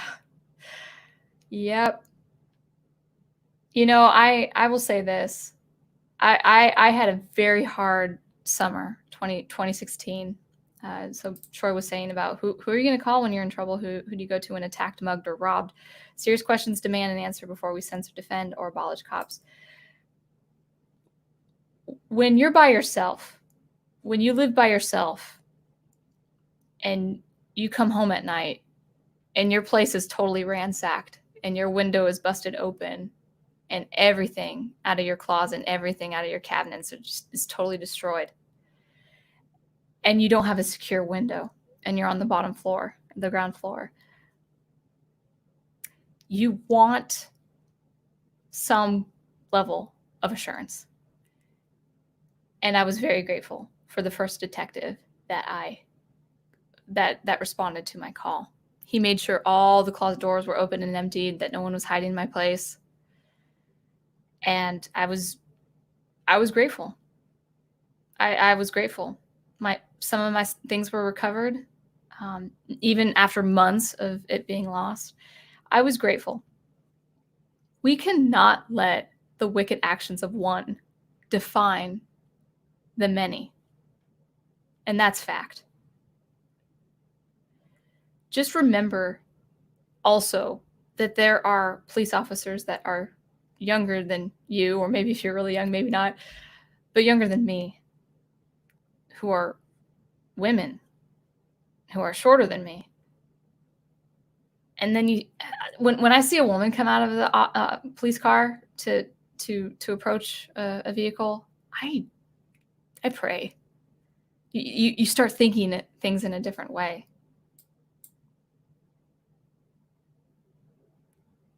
What's this? It's bad enough I drew the spider. Now I'm inking it. Yeah. I used to have arachnophobia. I don't anymore. Bye, Logan. Yeah, it was a nice chat. And you have good points. And always bring up your points because it helps me think on the spot. So thank you. So thank you always. And if you are applying for the music composition department, let me know if you need any assistance.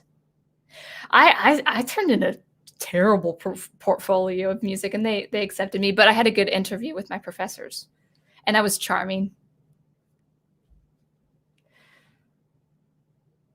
I remember giving them my portfolio, and I don't think they were very impressed with my music, but I was very kind and cordial to these I think it was 3 or 4 men. And I dressed the part, I went to see these professors like I was seeing a job interview or in a job interview.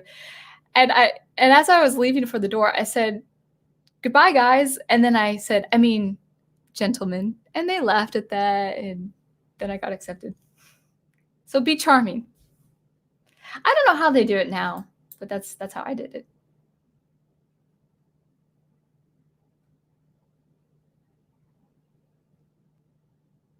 Yes, thank you, Troy. Thank you for that clarification. I knew I was missing something in my initial response. It's not about reading or consuming Marvel. It's pointing out propaganda where propaganda exists. No one is saying they can't, but we have a right to call them out on it. Yes, it's not about censoring them, but it is about calling them out.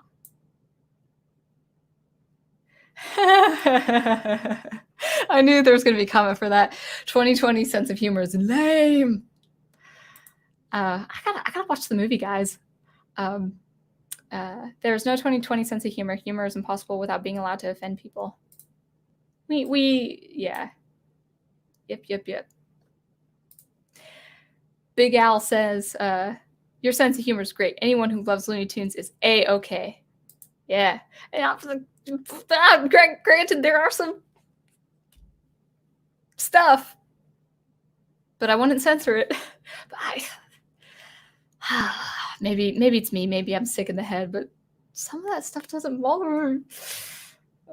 So yeah, I think that's the clarification, because it's like I didn't feel right saying it was okay to censor propaganda, and I don't feel right. So yeah, let's call it for what it is.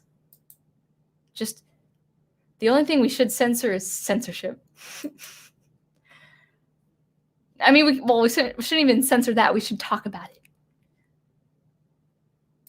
Troy Pacelli says, the danger of censoring propaganda is who decides what is propaganda. Facebook or Twitter has decided any conservative views is propaganda. That's exactly right. It's like this mixed bag now. It's like, this is this and this is that. It's all, excuse me, it's just anything I disagree with is propaganda. No. I mean, even if it was real, legit Soviet propaganda, I still don't think we might get into the legality of it judicially speaking, but I don't know. I think as long as we had the freedom to criticize and call out propaganda, I think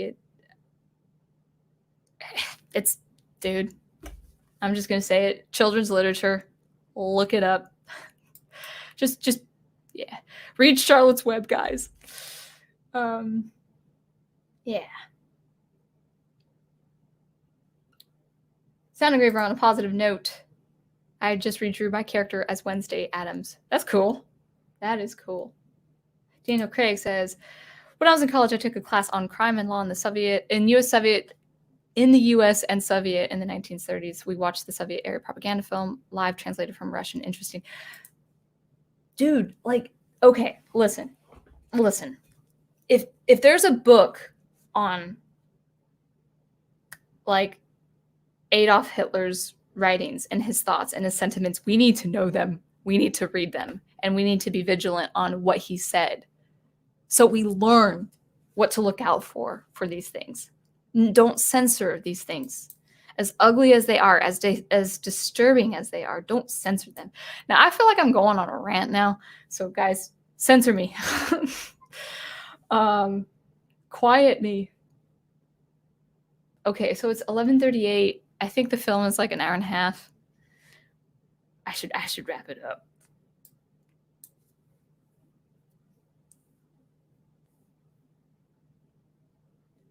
Daniel Craig says, I had a different approach. When I found my house broken into, my first instinct was to go inside and track the person down. Then I carry an aim and train hand to hand. Oh, I wouldn't have that. But the thing is, here, for me, in my experience, the thief didn't want to be seen. They didn't want to be known. They knew whoever they were, because it was twice. They knew when I went to work, and they did it when I was at work, when I was driving away. Most thieves don't want to be caught and encountered. They're just desperate, and you pray for them, and you just hope for the best for them. I had no ill will against anyone who broke into me. I was just a little afraid for my own safety. That was all. But most people who break in, they don't want to be there when you're there or when you're coming home. So. Oh yeah, thank you. Yeah, it was a hard summer. I was at a very low point. But yeah.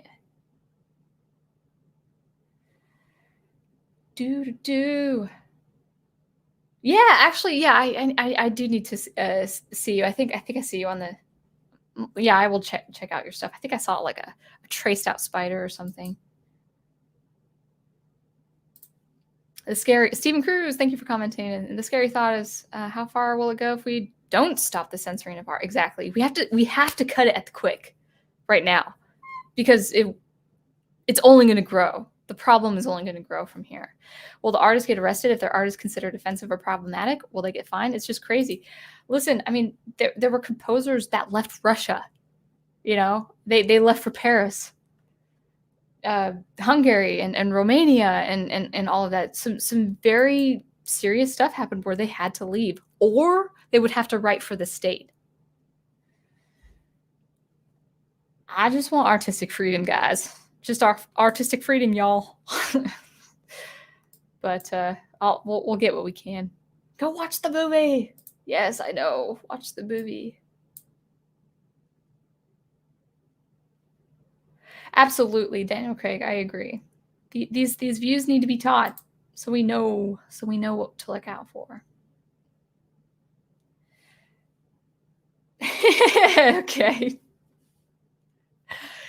I would just say, hey, you running off with my stuff. Do you know Jesus? I'll pray for you. Can I have my stuff back? I'm back. Well, actually, Dr. Y, I think I love chatting with you guys. It's already 2 hours. Wow. I hope you guys like that. I would love to chat a lot more, but I do have to watch a movie. I've got some homework. So let's wrap things up. Yeah, that's right, Big Al. Have you watched the movie?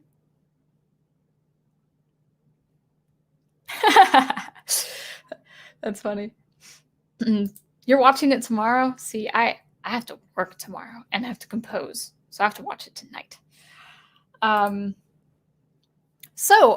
Yeah, what's happening tomorrow? Okay, so what happens?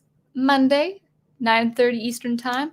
Always be on the lookout for some live commentary on art. Not so much music today. This was just about artists in general and my concerns with censorship and all that.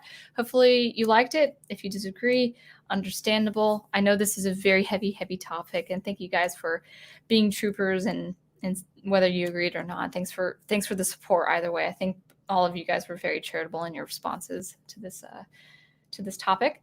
Oh yeah, next week I'm gonna try to do I'm gonna look into deconstructionist art. An overview of what it was looking like with art, but really specifically how it applied to music, and looking at 20th century examples on deconstructionist. And Prof, you're here. If you're still good for the 29th, I might have you on as my as I was going to say guest. I can't say guest.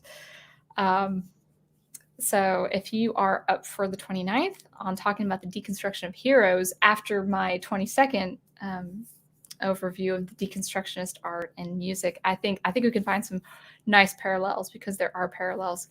So if you're up for that on the 29th, that's happening. If not, just let me know. Probably 9:30, maybe 10 your time.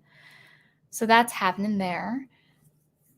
Tuesday night, tomorrow night, 10 p.m. Eastern on the Profs channel, we are watching Murder My Sweet. I have no idea what this is about, but it is also including Philip Marlowe, I believe, the same character. And I don't know who the composer is, so I have no idea what the soundtrack is going to be like. So that'll be fun tonight. And Wednesday, if anything's happening, guys, let me know if anything's happening Wednesday. Thursday, Prof, this is the time, unless tomorrow will be the time. Have you decided on a piece of short fiction for people to read this Thursday? I know we're taking a bit of a breather from the Star Wars content, the EU, but then the Thursday following, we're going to start up on Scoundrels. So that'll be fun. And I think Fanman has some Fanman live commentary. Always check out his Second Cup Cafes on Tuesdays and Thursdays on the Fanman channel. It's great to work, do menial tasks or troubleshoot. It's quite nice to work to his very radio voice and personality. So check that out. Usually, I think he ballparks it 10 and 11 Central Time, or 11 and 12 Eastern Time. So Tuesdays and Thursdays there. And then Friday, I think he has something where he's doing commentary, maybe with Big Al. I'm not sure. Al, it didn't sound like it was going to be another watching Friday Night Fright. It sounded like it was some chat that you guys were having planned. And then Saturday is Clash of the Titans on Big Al Presents channel. So I will probably tune in just to listen to you guys, maybe while working. Need a little break from rewatches, but Big Al Presents is always a treat with his Saturday night rewatches, so please check that out. Looks like a good film anyway, so that will be great. And I think that's everything, if I'm missing something. So Professor Geek says, I will definitely be there on the 29th. Thank you. I'll try to find a way where we could... Oh, okay, I see the panel where it doesn't like shove us next to each other, but I think I see the panel here on StreamYard where it looks like we have some space. Noah Sign reading this Thursday. Oh, okay. I'll be reading a couple of things. Oh, so just tuning in? That might be fun. First 5 chapters of Scoundrels is due next Thursday. Yeah, that'll be exciting. I got a hard copy of that. And Clash of the Titans, 1981, 10 p.m. Eastern Time. Yeah, I'll definitely I'll say hello in the chat for sure. If I have time to watch it, I will. I think I have some family phone calls. Father's Day is this Sunday, guys. Don't forget. What?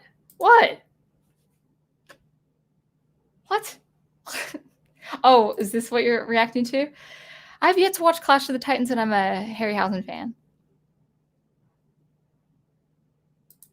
I tell you what, guys, hanging out with you has bettered me as an artist. So I tell you what, you guys just by hanging out with you, you're already making me a well-rounded person. You guys know your history, these different art forms and all of that, and I'm just learning a lot from you guys. So hopefully it's reciprocal. Hopefully you took a lot from the stream. Hopefully you found it insightful, helpful, and I think that will be everything. So thank you guys so much for watching and always supporting these heavier heavier topics. And yeah, I think that'll be it for me. I'm gonna put on a movie, watch some more noir today and tonight, and be ready for the rewatch tomorrow night at 10 p.m. Eastern on the Profs channel. So without further ado, thank you always for watching and listening. Always be on the lookout for some sound experimentation every Thursday, some more commentary every Monday nights. And until I see you next, keep producing the art you love, and I will catch you later.